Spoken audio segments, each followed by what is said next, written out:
have selected a very interesting presentation, which we held just to keep you awake. So, yeah, it's only for recording you. It doesn't help you to. So, okay, as you know, I am responsible for the priority-free accessibility of the program Southeast Europe. You know me, I think. I've been following this project since the beginning. I work for the Southeast Europe ATS. My name is Roberta Calcina. And today I would like to wrap up a bit what we did in the past to foster somehow train transportation in the program. Just to give you some information actually, and then also to offer a perspective of what will be in the future. But it's just a few information because, as you know, the programs of transnational cooperation for the future programming period are not yet approved, so everything is it's in draft form, and maybe it should be trust 99%, but not 100%. So it's just to offer you some information that you can start to work on new projects if possible, with this few information.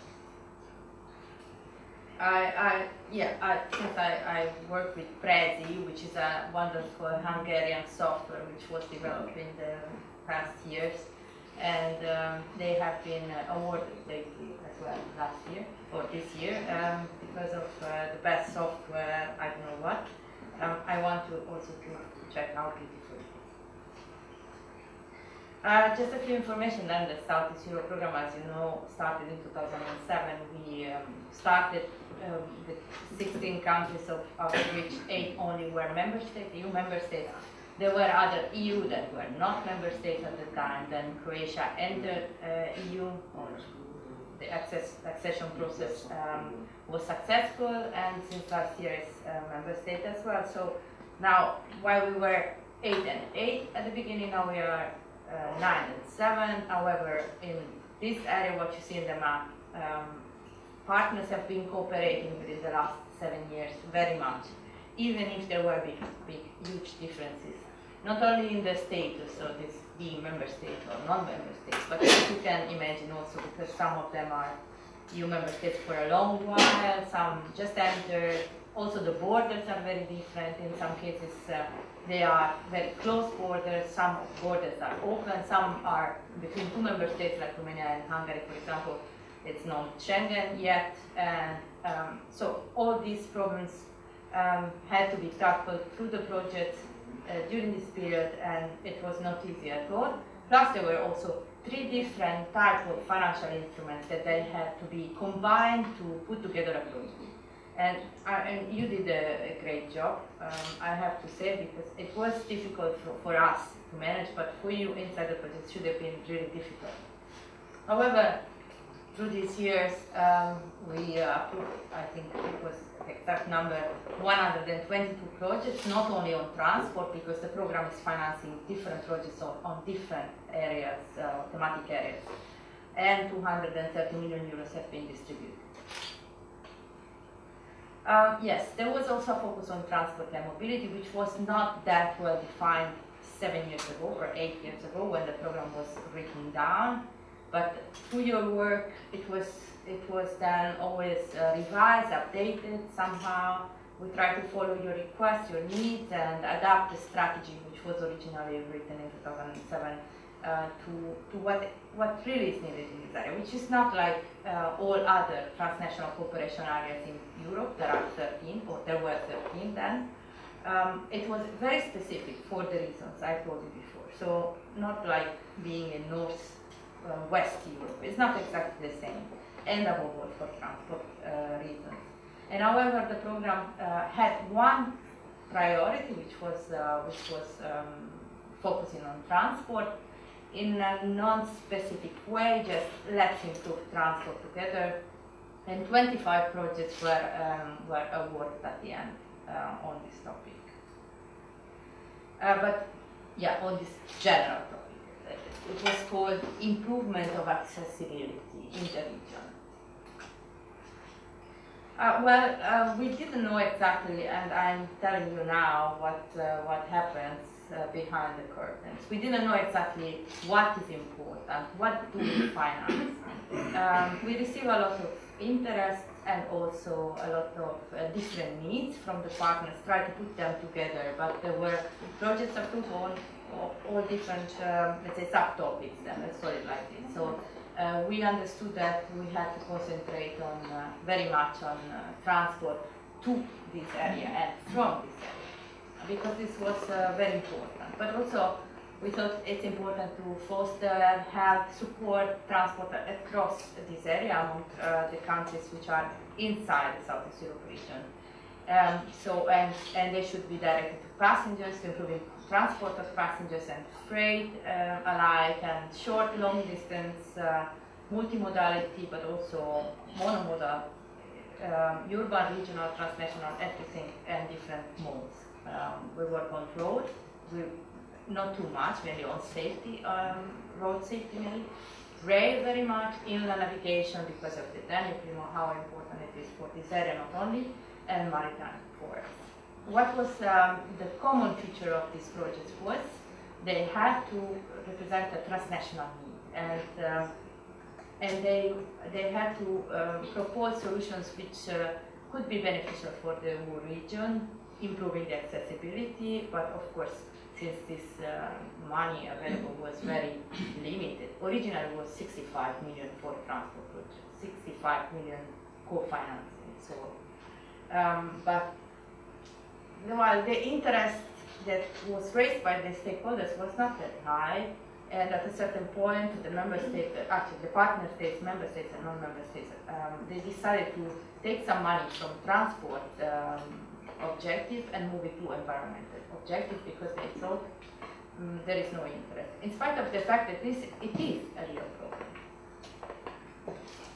And I didn't want to talk about each one of the projects, so I put the logos. I'm sure you can find, because they're colorful, but I'm sure if you need information, you can find all these projects on the website of the program Southeast Europe and see what they were about and how many partners have been contributing and which type of partners and what were the results. And this morning I heard, and I think you also noticed that for example, from the business operator perspective, there was quite a criticism on financing projects instead of financing directly business activities, which cannot be done because, in fact, there is another level, and it's cooperation between the countries or among the countries is also necessary, even if it doesn't give immediate results, and it's not always visible, and sometimes it is perceived as a waste of money. However, it is important. So, what did we do when about freight? We have to keep in mind some main elements which were typical of this area. And the first one, as I said before, is borders. Because transport on a transnational level in this area had to keep in mind that borders are not like in those areas where borders are not existing. Between Belgium, France, I don't know, Germany and the Netherlands, things are happening much faster and it's easier and they have better results, and maybe they think they also came here to teach how good things in their countries are going on and how bad in this area, but they don't know what it means having borders. The infrastructure as well is a problem. It cannot be improved in 7 years. There was no money for that, even if there were operational programs at national levels, whatever. Other funds, of course, a lot of plans, but you cannot expect to have the infrastructure done from zero or from a low level, completely new in a very short time. And the services as well were very bad. Road freight, we talk about this morning very much, is still predominant, and not only. I had the feeling this morning that someone said that it's not easy to compete with road freight, and it is still not. But we learned a lot in the 7 years, maybe also kids, and the environmental and territorial impact, not only environmental, because trucks are going through the villages and and the maintenance of roads is an issue, and so on, is something that needs to be considered. So we thought, and together with you, I mean, it was not a desk work, but it was done on the ground, that a set of efficient or low-cost measures are needed to at least improve what is possible to be improved from the organizational point of view, and to make transport more efficient, if not perfect, however, to improve what is impossible to be improved, and to find solutions. Multimodality, I think this was what we understood could be through you, an idea of put in place, also based on previous experiences, that we use the modes that we have in a more efficient way. But not only, we can this way make sure that the procedures are harmonized, the information are to improve multimodality, the procedures are harmonized, the information are tailored on the needs or also of the business sector. There are tools which we can work on tools, for example, ICT very much, or work on education of the people working in the field. The quality and reliability could be elements that can be improved through transnational cooperation, of course, legislation and administrative background. And of course, need to be closer to the market operators, because we cannot keep on doing things forward. It was also my feeling today that maybe this conference should have been involved more business operators, more people working in the field, because otherwise no one will know about what you have been doing. And I will skip this because I'm not sure about. Okay, we had a lot of projects on this, but what I want to focus on is the fact that we cannot judge how good or how bad the results, because we are administrative people, even if trying to learn from your projects very much, we cannot do, but take your results and transfer to the future. And this was what was done by the program, by putting you together in these thematic groups for capitalization, having you, let's say, making a peer review of each other, so that you can decide, if the results of other projects are good, you can use it or not. So, and this is what we did. So we try to, through a capitalization strategy, to bring your results forward to the new programming period, which is has been almost finalized. There will be 3 programs now where the Southeast Europe program was that won't continue. And we try to make sure they understand they cannot start again from zero, or not recognizing what you've been doing, or not recognizing you as a very important stakeholder, because this is what is lost sometimes. When they start the programming of new programs, the programming phase, they very much rely on experts which are not, cannot be expert in the field as much as you are. So they have to take into consideration your results. This is what we did. We try to put it in easy to read documents for them to digest, and put in the new programs where you can find then new financial instruments for continuation of your projects. What is the future then? As I said, 3 programs where the Southeast Europe was before. This will be a problem for transport projects. It will be. We have been trying to make sure they understand that breaking or networks that have been put in place during the last years was a big issue for us. But nevertheless, now you have 3 new transnational cooperation areas. Inside these cooperation areas, you can work together, maybe also for continuing your projects. There will be, it seems, some instruments for allowing you to cooperate between 2 programming areas, but this is not 100% sure yet. The first one, what I want to present you, maybe you know, is the Adriatic Ionian Transnational Cooperation Area. Covers quite a number of countries that were originally in the Southeast Europe, and will allow somehow a continuation of some activities that were focusing there. Not everything. Of course, we talked today about the Corridor 7, which is not I don't have too many information because, as I said, the program is not approved and the informations are not very public somehow. But there will be 4 member states, 4 non-member states from the same area.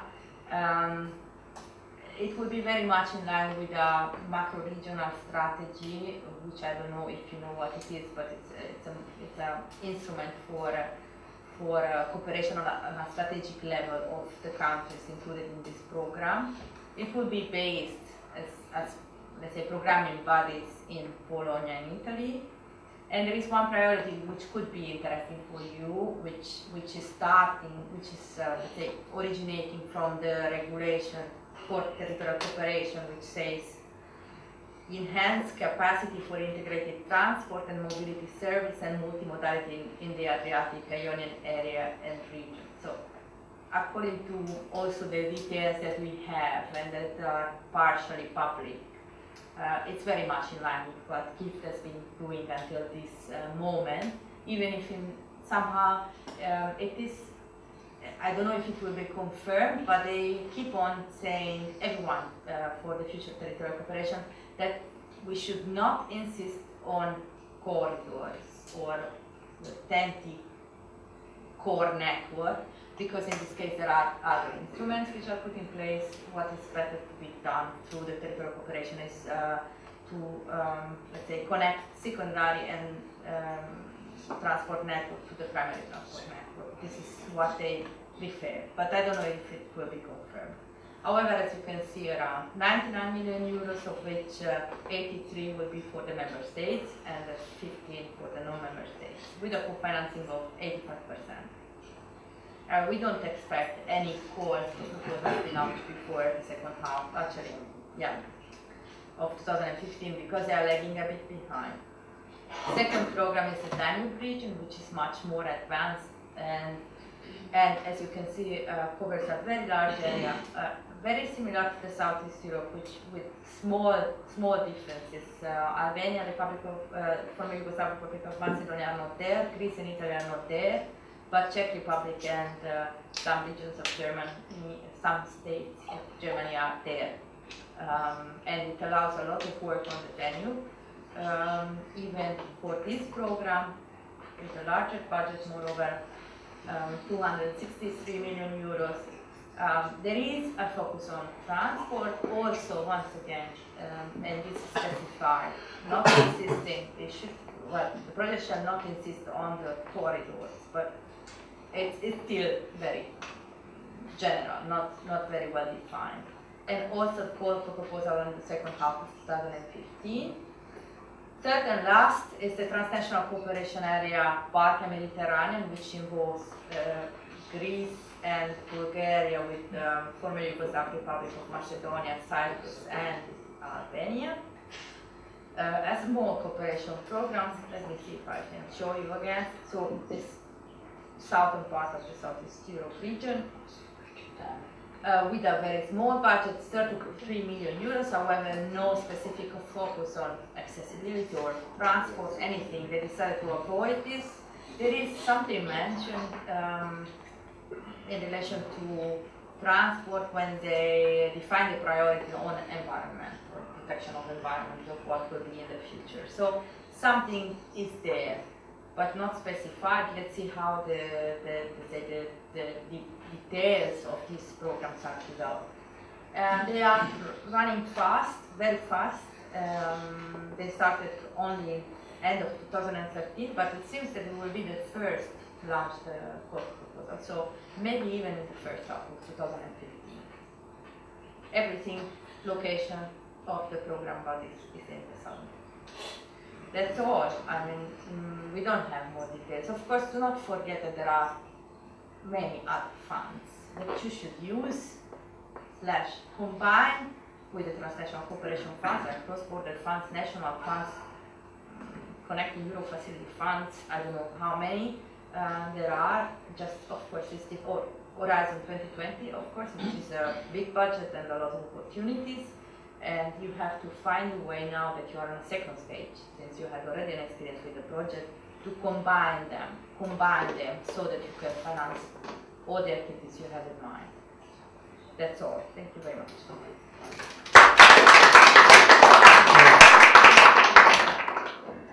So, any remark or question on this presentation? Yes, please. Just a remark on the reduction of funds on the transport access. It wasn't, to me, it wasn't not at all a question of importance. It was a question of non-capability by the official offices of different participating countries in preparing the project and transport. And they didn't want to give money to external groups, external organizations, so they decided to move money from transport to environment because, for example, in Italy, regional authorities are well prepared to present projects in environment and not in transport. But it's not a question of importance, it's just a question of opportunistic behavior. Yeah, if I can complete this, in fact, in our experience, we had calls for proposals where in which, for the same amount of budget, we received, I don't know, 20 proposals for transport projects and 200 for environment. Because the stakeholders there are much more, from the municipalities to the ministries and from the NGOs, I don't know, whatever. It's easier. Yeah, they all are stakeholders of environmental projects, while for transport and in some countries it's a very limited number of competent bodies, and this is why also in the Danube, where we have the first breakdown of budget for priorities, the budget for transport and energy, because in that case it's transport and energy together is very low, it's like 20 million, and we can already forecast that 80% of it will be used by energy projects, and that's for sure. Anyone else? Yes, please. It's not just a remark, but the department has to come back at home, and I take the opportunity to say thanks to the JPS for the support of the activity of the whole project. It was a very long project, 3 years, very big project with a lot of partners, a huge amount of difficulties, and to tell the truth, we were really very well supported by the JPS. So we are at the end. We were able to produce some results. I think also thanks again to the activity that we were able to do to support all this complexity that was the GIFT project. So many thanks also in behalf, I think, of the department. Thank you very much.